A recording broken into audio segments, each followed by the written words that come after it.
एक मर्तबा हजरत मूसा अलैहिस्सलाम अल्लाह से हम कलाम होने के इरादे से कोई दूर पहाड़ की तरफ जा रहे थे। रास्ते में एक औरत मिली जो बेपनाह रो रही थी। हजरत मूसा ने पूछा, बहन क्यों रो रही हो? औरत ने कहा, मैं बे औलाद हूँ। गांव की सब औरतें मुझे बांझ कहती हैं।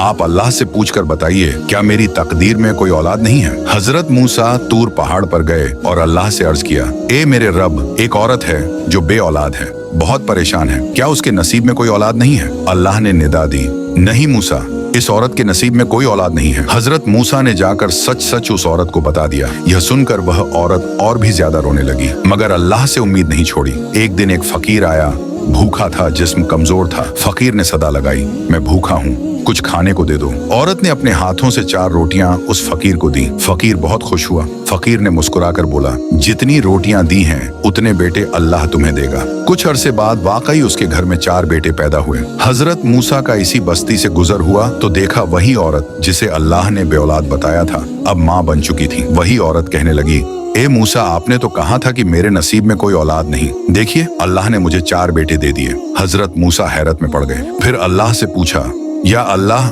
आपने तो फरमाया था कि इस औरत के नसीब में कोई औलाद नहीं है, फिर यह क्या मजरा है? अल्लाह ने निदा दी, हाँ मूसा, इसकी तकदीर में कोई औलाद नहीं थी।